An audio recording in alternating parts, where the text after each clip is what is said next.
Dando continuidade ao nosso curso de método científico em relações entre ciências naturais e religião, vamos hoje falar de um tema muito importante dentro da compreensão do que são as ciências naturais, que é a relação entre leis naturais e generalizações acidentais. A ideia é entender o que diabo é isso que a gente fala, o que a gente quer dizer com leis naturais, que é um conceito bastante importante e bastante presente dentro do ensino de ciências.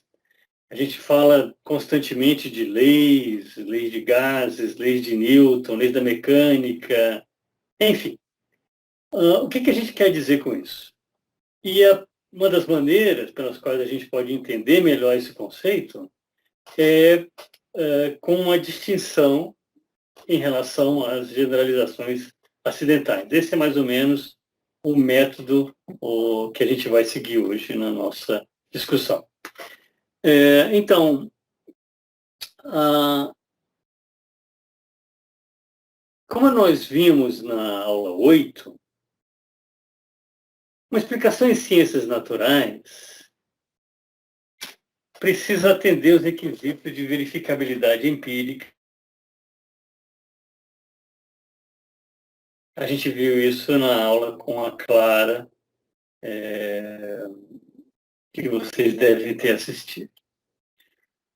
Para entender melhor esses requisitos, vamos ver como eles se mostram nos dois tipos principais de explicação, que a gente chama de explicação dedutivo-nomológica e explicação indutivo-probabilística.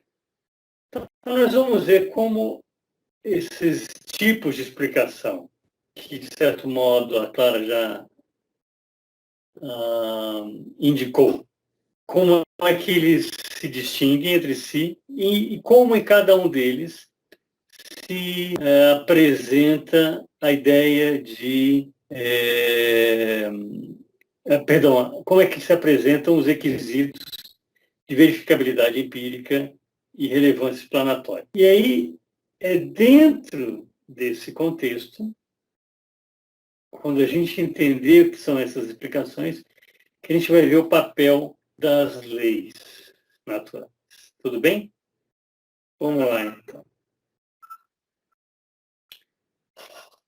Explicações de tipo dedutivo-nomológica, a gente tem um argumento de tipo dedutivo, realmente. O que é um argumento dedutivo? É no qual essa sentença aqui do explanando, ou aquilo que a gente quer explicar, ela é a conclusão de um conjunto de premissas constituídas pelas leis gerais e os enunciados sobre os fatos particulares. Então, o explanans, ou seja, aquilo que explica, tem dois elementos: as condições iniciais, ou seja, o que acontece que leva a esse fenômeno, a isso que a gente quer explicar, o que acontece, e as leis naturais que são a razão pela qual isso acontece. A gente viu isso no enunciado da questão 8, essa diferença entre o que são as causas, digamos assim, os fatores causais, e o porquê. Ou seja, uma explicação tem que responder essas duas questões. Quando você explica, você diz o que levou algo a acontecer e por que isso que levou algo a acontecer realmente levou acontecer. E esse porquê, ou seja, essa razão, é aquilo que a gente chama de lei natural. Por que ela é dedutivo-nomológica? A palavra nomológico vem de nomos, que em grego significa lei, norma. Daí que, quando a gente tem uma explicação desse tipo aqui, nós temos, na verdade, uma dedução a partir das condições que são causais, os fatores causais, e das normas das leis que levam, que fazem com que essas condições levem ao acontecimento ou à previsão do fenômeno. Então você tem aqui um raciocínio, certo? E um raciocínio dedutivo. Então, nesse tipo de explicação, são satisfeitos tanto o requisito da relevância explanatória, porque o fenômeno é deduzido da explicação, quanto o de verificabilidade. Porque, por ser deduzido da explicação, é de se esperar que ele aconteça necessariamente, dadas as condições. Veja só, o critério de relevância explanatória é o critério lógico, que diz assim, você não simplesmente está tirando da cartola o fato de que o fenômeno aconteceu. Você está unindo esses elementos, as causas e as leis, em um raciocínio. E é isso que a relevância explanatória exige, que você tenha isso como resultado de um raciocínio, de uma ordenação lógica. Por outro lado, a verificabilidade empírica se dá no fato de que aquilo que você observa, então eu tenho um fenômeno que eu observo, ele é resultado, ele é conclusão desse raciocínio. Então, esse tipo de explicação cumpre esses dois critérios dessa maneira. Tudo bem? Então, a gente, por exemplo, quando explica em astronomia as fases da Lua, a gente tem as leis da gravitação como a razão, e você tem a posição entre a Terra, a Lua e o Sol, em determinado momento, para você dizer por que é que, no dia de hoje, não sei, a Lua está na fase nova. Então, esse fenômeno é a conclusão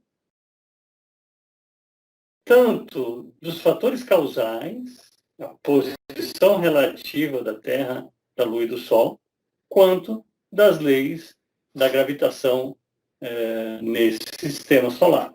Ou seja, as leis da gravitação em geral, e que estão, obviamente, vigorando também no sistema solar.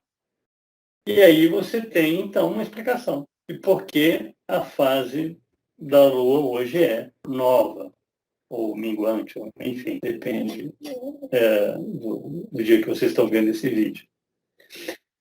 Explicações, então, do tipo, o evento da espécie G foi causado por outro evento do tipo F, elas pressupõem alguma lei natural. Uma explicação pode trazer um fato particular novo, que dá razão do fenômeno em vista das leis já aceitas, ou então ela pode trazer, na verdade, a descoberta ou a descoberta de uma lei de cobertura, ou como um fenômeno pode ser justificado pelas leis conhecidas.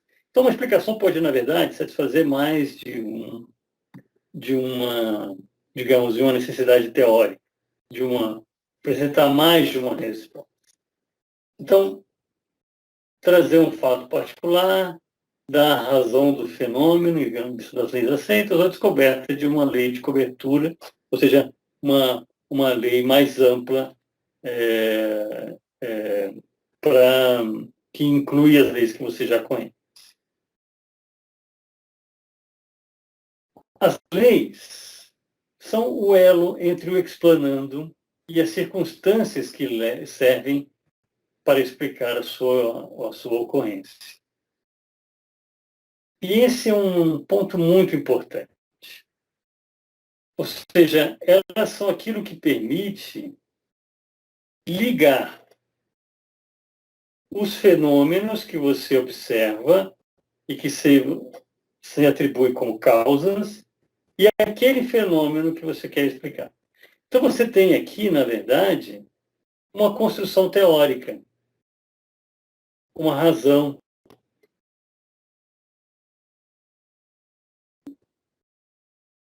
que cumpre exatamente o papel desse elo.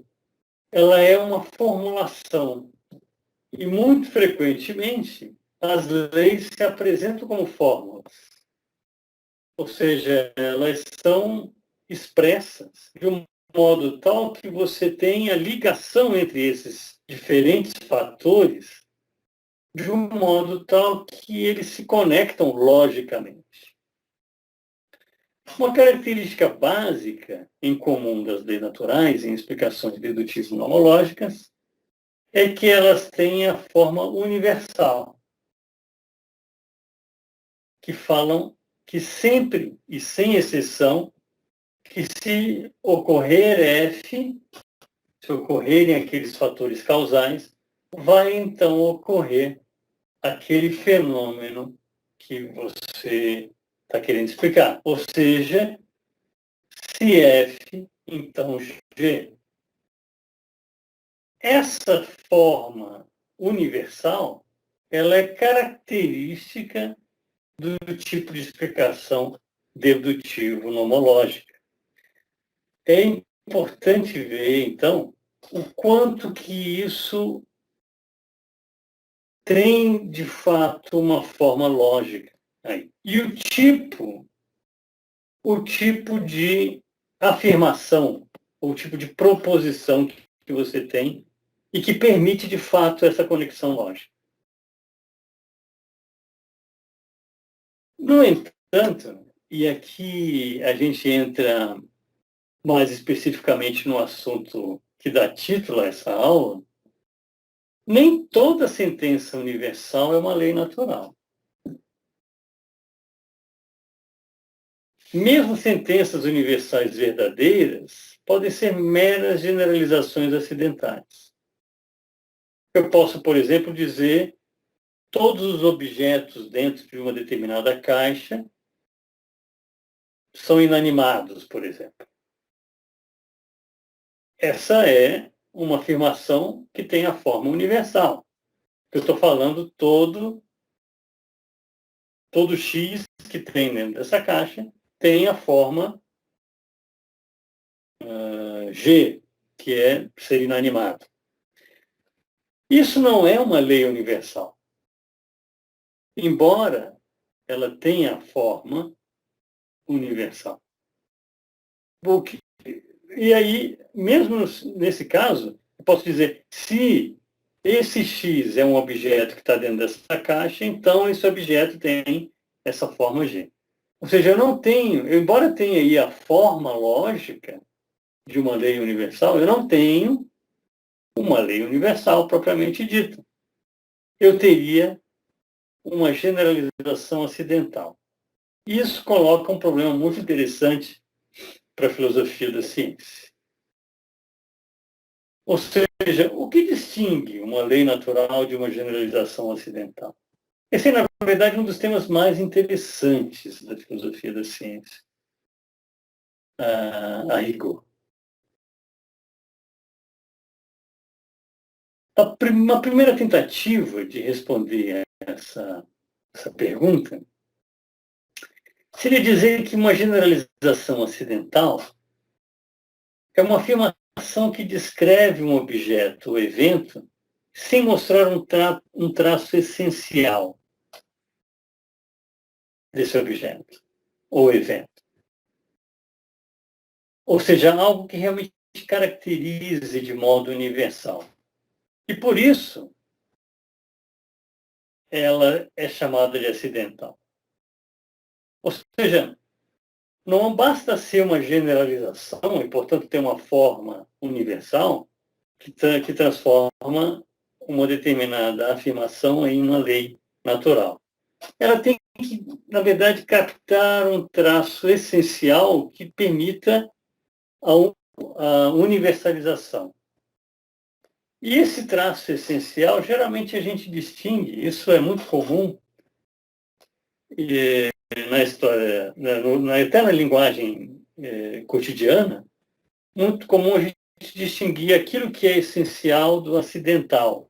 Essa, na verdade, é uma distinção que se deve a um filósofo antigo, um filósofo grego da antiguidade, quero dizer, chamado Aristóteles. Aristóteles é que fazia essa distinção entre aquilo que é essencial e aquilo que é acidental.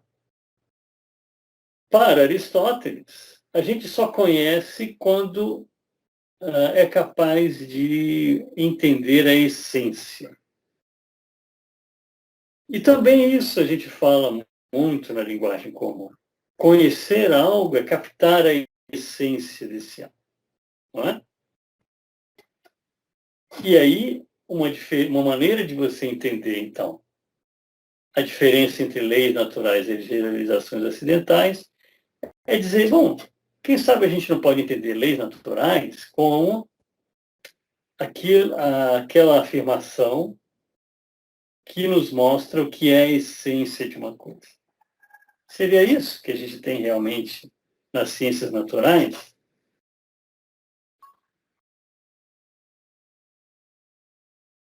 Antes da gente responder essa questão, é interessante observar um outro tipo de generalização acidental, ou seja, de algo que não é uma lei natural, ou seja, de afirmação que pode relacionar elementos de objetos ou de eventos distintos sem estabelecer um vínculo real ou essencial entre eles. É o que a gente chama de correlações espúrias. A gente vai ver daqui a pouquinho o tipo de explicação probabilístico indutivo probabilístico. Nelas, você tem relações do tipo probabilístico e não dedutivo. O fato de que a forte correlação estatística entre dois acontecimentos não significa que eles tenham um vínculo explicativo.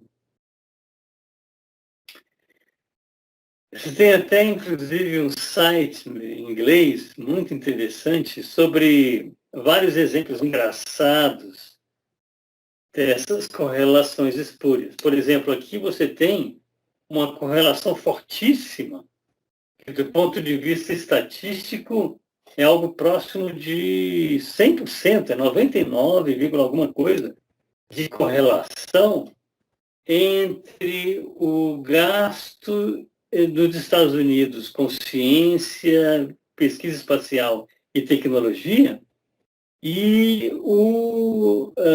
a incidência de suicídios por enforcamento, estrangulamento e sufocamento. Duas coisas que não têm nada a ver uma com a outra, não é? Mas são fortissimamente correlacionadas. Entre 1999 e 2009, houve um crescimento, felizmente, para os gastos com ciência, tecnologia e pesquisa espacial, e, infelizmente, por suicídios com essas causas aqui. Ou seja, aqui você tem uma correlação estatística muito forte, mas, ao mesmo tempo, algo que a gente não tem como aceitar que seja uma lei natural. Então, você tem dois tipos, né? Você tem aquelas generalizações acidentais e que são ligadas à explicação dedutiva nomológica, e você tem as correlações espúrias estatísticas que é relativa à explicação, indutiva probabilística que a gente vai ver mais adiante. Mas veja só,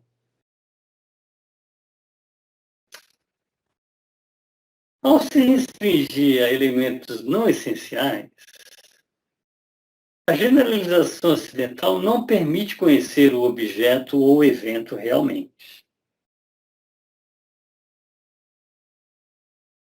Ou seja, o que a gente diz que torna uma generalização acidental pouco interessante do ponto de vista científico é que ela não nos permite conhecer muita coisa.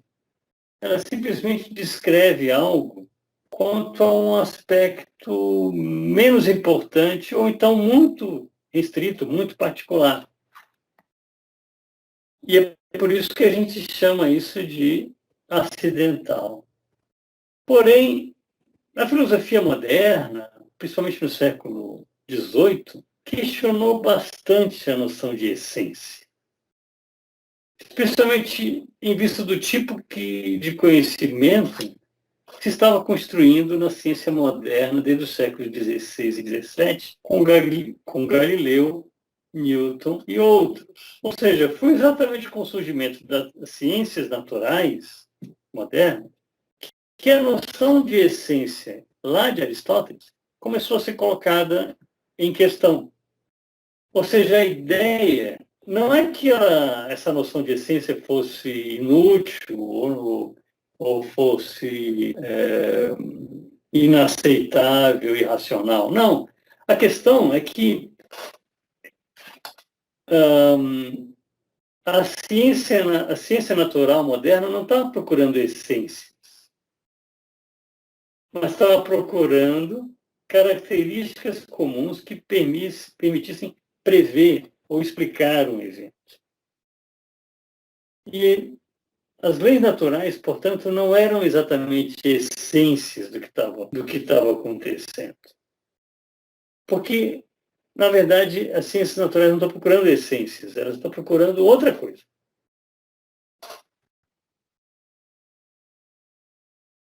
Mesmo não aceitando mais a ideia de uma essência, que passou a ser um termo próprio da filosofia apenas, e aqui você começa a ter a separação entre ciências naturais e filosofia, exatamente com a ideia de que a filosofia está procurando essências, mas as ciências naturais não.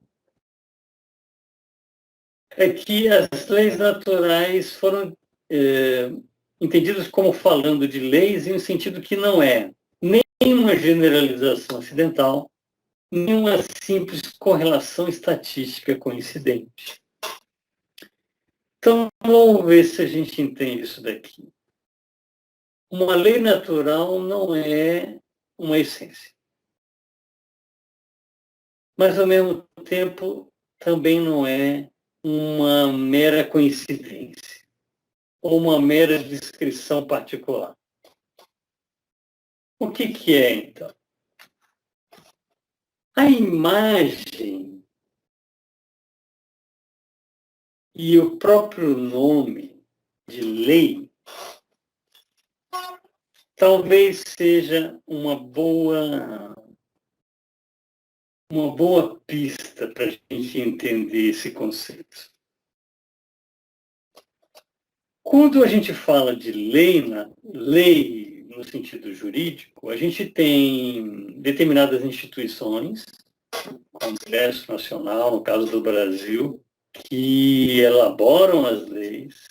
Elas são promulgadas pelo presidente da República e, dessa maneira, elas passam a vigorar. Então, você tem que seguir aquela lei. É uma prescrição sobre o modo como as pessoas se comportam, não é assim? De certo modo, a gente pode dizer que as leis naturais, elas são algo parecido para o mundo natural. Em que sentido? Uma lei natural é a expressão de algo que tende a acontecer.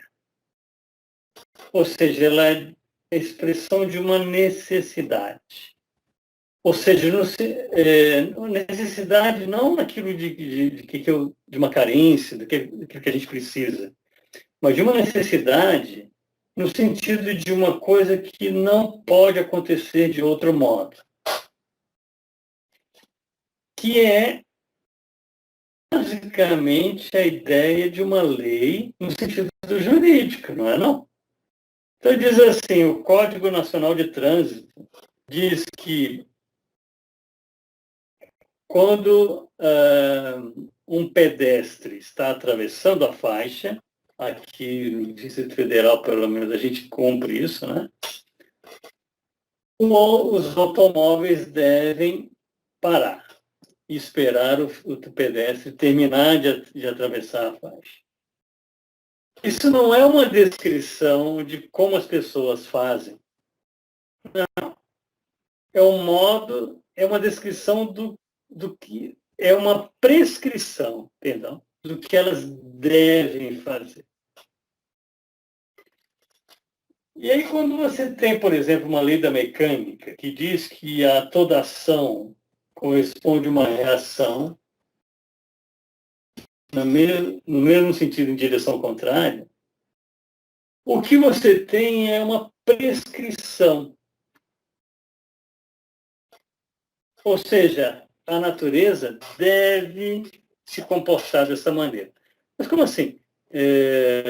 O Newton legislou e passou a fazer com que a natureza se comportasse daquela maneira? Claro que não. Mas o que você tem aí é uma lei, no sentido que ela não é uma essência, um conceito que está por trás das coisas, que é algo que a filosofia tenta apresentar das ideias, e não é meramente uma descrição de coisas que acontecem, mas podiam acontecer de outro jeito, ou seja, de uma mera contingência, de uma mera coincidência. Ele está dizendo assim, a natureza ela se comporta dessa maneira como algo que ela não pode agir de outro modo. Ou seja, os corpos físicos eles têm que agir dessa maneira, dadas essas condições.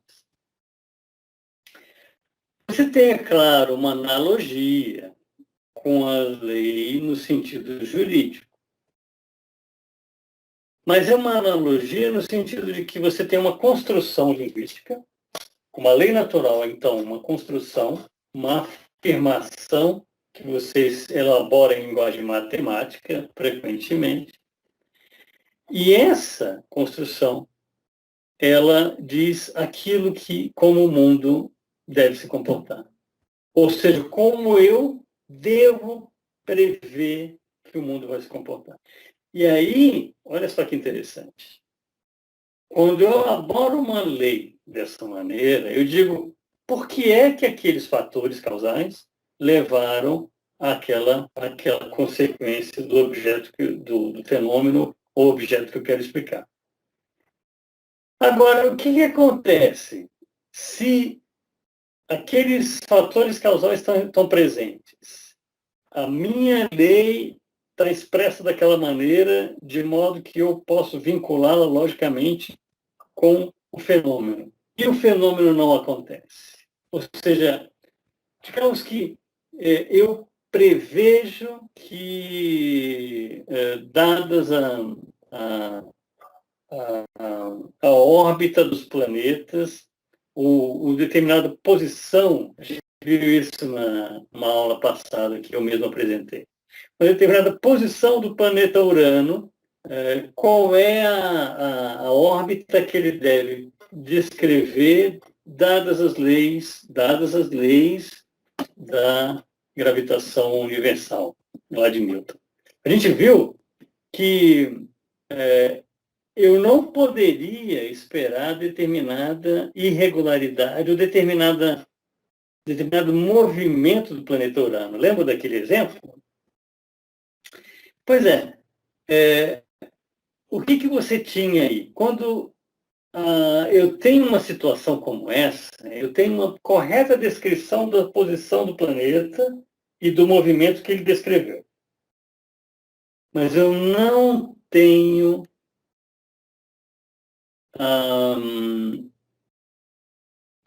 isso decorrente das leis naturais. O que eu tenho que fazer? A gente viu naquele exemplo,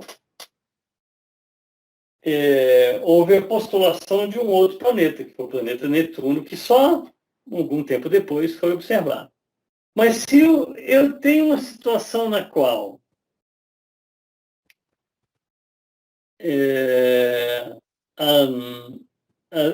a descrição das causas, portanto, das condições nas quais o fenômeno está acontecendo, levam a acontecer, perdão, a descrição das condições nas quais o fenômeno é levado a acontecer. E eu tenho as leis naturais, mas eu não tenho o fenômeno, eu tenho a possibilidade de rejeitar um dos dois elementos da explicação. Eu posso rejeitar aquelas condições, dizer, olha, está faltando alguma coisa aí nesses fatores causais, ou eu posso rejeitar a própria lei. Naquele exemplo lá, que eu falei, da descoberta do planeta Netuno, ao invés de eles rejeitarem a lei natural, eles rejeitaram que aquelas condições eram suficientes para descrever o fenômeno. E disseram, não, está faltando aqui, na verdade, uma outra condição para que você identifique ou para que você descreva o fenômeno, a órbita de Urano. Está faltando um outro planeta. É por isso que a órbita de Urano tem essa aparente irregularidade. Então, o que você tem ali é uma estrutura lógica pela qual uma lei natural prescreve como deve acontecer. E é possível que, por causa dessa estrutura lógica, quando essa prescrição não é observada, que você possa derrubar a lei. É um pouco diferente, é óbvio, e é uma outra discrepância importante, uma outra diferença, quero dizer, importante em relação às leis jurídicas, porque uma lei jurídica não cai quando você deixa de cumpri-la. Ou seja, ela não é anulada com a lei. A gente tem o caso a lei não pega, mas na verdade não é esse o caso. A lei não deixa de ser lei porque ela não está pegando. O que você tem aqui é algo diferente do que você tem nas leis naturais. Elas podem ser, por conta dessa estrutura de raciocínio, o fato de que eu não observo o fenômeno dadas aquelas leis e dadas aquelas condições, podem levar à possibilidade de você derrubar aquela afirmação de lei natural, dizer, olha, essa lei é falsa. Então, como é que a gente entende essa necessidade de uma lei natural? Então, uma das maneiras, que eu acabei de dizer, é com essa ideia, essa analogia com uma lei jurídica. Mas é uma analogia que, como toda analogia, tem semelhanças e diferenças. Uma das maneiras, então, é entender a necessidade de uma lei natural como uma prescrição sobre como o mundo deve agir. E outras maneiras de entender que a gente pode distinguir generalização acidental e lei natural envolve o seguinte: você pode dizer assim, olha, uma lei pode servir para sustentar condicionais contrafactuais. O que é um condicional contrafactual? É uma afirmação com essa estrutura assim, ó. Se A tivesse sido o caso, então B teria sido o caso. Ou seja, se A tivesse acontecido, B teria acontecido também. Uma lei natural segue essa estrutura de um contrafactual. Mas uma generalização acidental não consegue cumprir esse papel. Porque uma generalização acidental não correlaciona logicamente dois elementos. Ela simplesmente descreve um estado de coisas, né? Eu simplesmente descrevo como é que são os objetos que estão dentro da caixa, por exemplo. Ou ela não ou simplesmente descreve uma coincidência. Porque, digamos que eu formule a seguinte lei: toda vez eu passo em frente a uma escola, um determinado horário, e o sinal da escola, no tempo que as aulas eram presenciais, elas vão voltar a ser, não se preocupe, com certeza. Toda vez que eu passava em frente à escola, tocava o sinal do recreio, não é isso? Eu formulo isso, mas eu posso. Mas isso é uma lei natural ou uma generalização acidental? Óbvio que é uma generalização acidental. Por quê? Porque eu não tenho a possibilidade de formular um contrafactual como esse. Porque, aparentemente, eu digo assim, se acontecer de eu passar na frente da escola, então o sinal do recreio vai tocar. Isso não é uma lei natural, não é uma lei natural porque eu posso passar em outro momento e não tocar o sinal, coisa nenhuma. Porque o fato de eu passar na frente da escola não tem nenhuma implicação causal, essa talvez seja uma outra palavra importante, não tem uma implicação causal sobre esse fenômeno, o fenômeno de tocar o sinal da escola. Não sei se ficou claro. Ou seja, aqui a ideia é que se eu não puder manter essa relação condicional contrafactual, eu não tenho uma lei natural. Essa é uma das maneiras de você entender essa distinção. Uma outra maneira é entender que uma lei pode sustentar condicionais subjuntivos, que é do tipo, se A vier a acontecer, então B também acontecerá. E aqui é, de novo, uma relação que tem uma vinculação lógica, tal como a relação condicional contrafactual. E não há uma relação lógica entre acontecimentos vinculados por uma generalização acidental.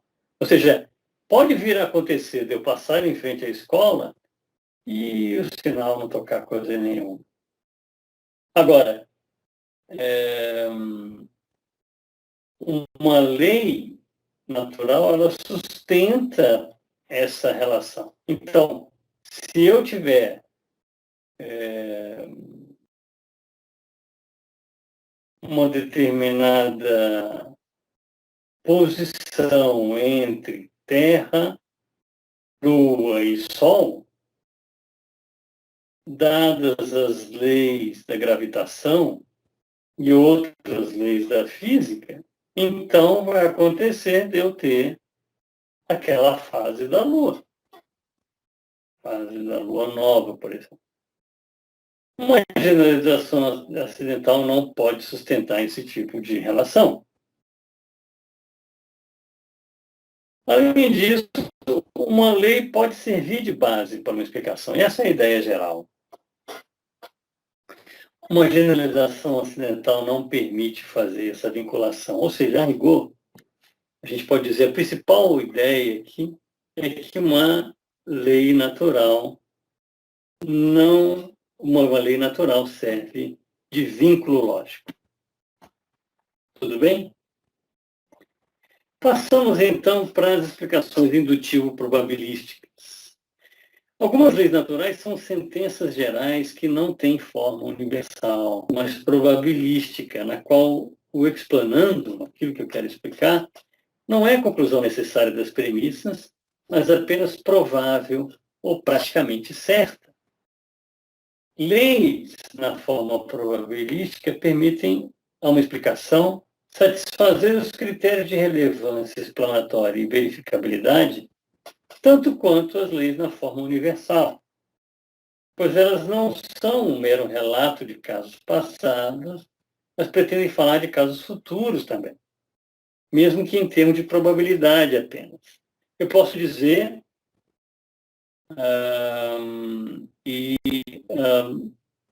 uma determinada porcentagem de pessoas que,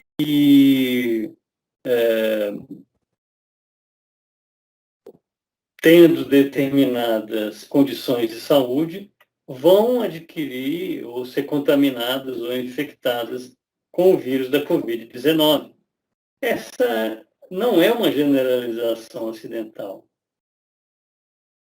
Ela é uma lei natural, embora, digamos, restrita a essa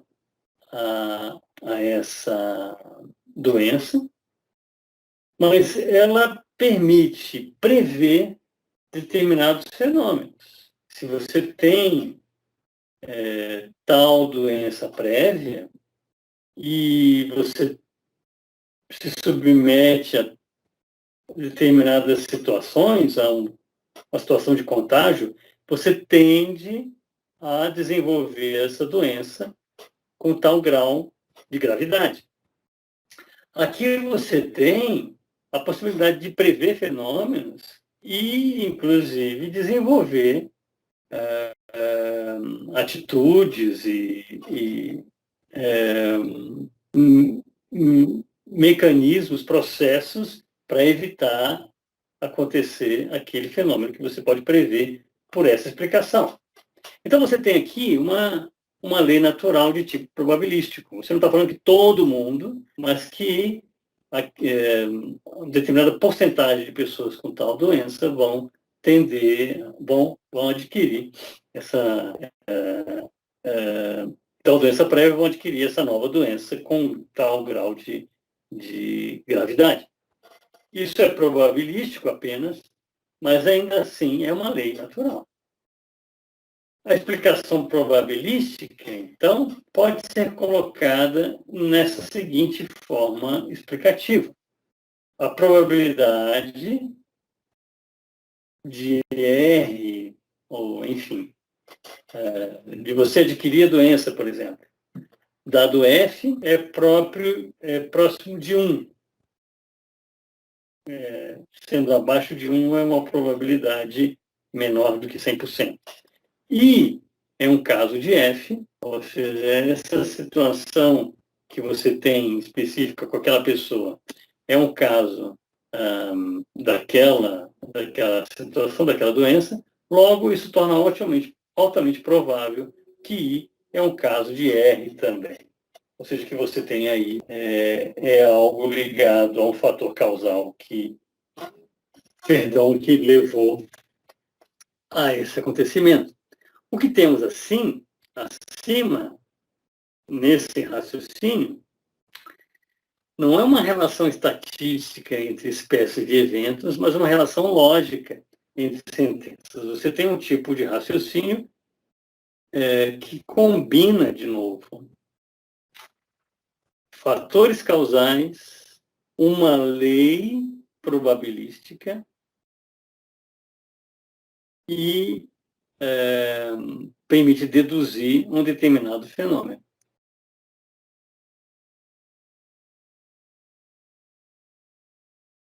Ou seja, aqui, na verdade, perdão, só corrigindo, aqui é o fator causal e aqui é a lei probabilística, né? A probabilidade de que você tenha o evento R, perdão, dado F é próximo de 1. Isso aqui é uma lei probabilística. Isso torna provável que I, sendo um caso de F, vai ser também um caso de F, com tal probabilidade definida pela lei probabilística indicada anteriormente. Ou seja, você tem a mesma estrutura lógica, a mesma vinculação racional entre os fatores causais e a lei. Em outras palavras, a informação do explanos, daquilo que explica, dá credibilidade racional ao explanando, ou seja, o explanas dá probabilidade indutiva ao explanando ao confirmá-lo empiricamente. Isso permite dizer que o raciocínio probabilístico também cumpre os requisitos de relevância explanatória e verificabilidade de uma boa explicação científica. A relevância explanatória se mostra no encadeamento lógico entre as premissas do raciocínio. E a verificabilidade empírica está no fato de que o explanando aquilo que se quer explicar é a conclusão esperável ou provável desse argumento. Então, a importância das leis naturais é exatamente esse vínculo lógico. É isso que liga as condições que a gente observa, as causas, com o fenômeno que a gente quer explicar. Espero que tenha ficado claro e ter apresentado a vocês os elementos mais básicos do que distingue uma lei natural de uma generalização acidental ou de uma mera correlação coincidente. Tá bom, gente? Muito obrigado. Um abraço. Tchau, tchau.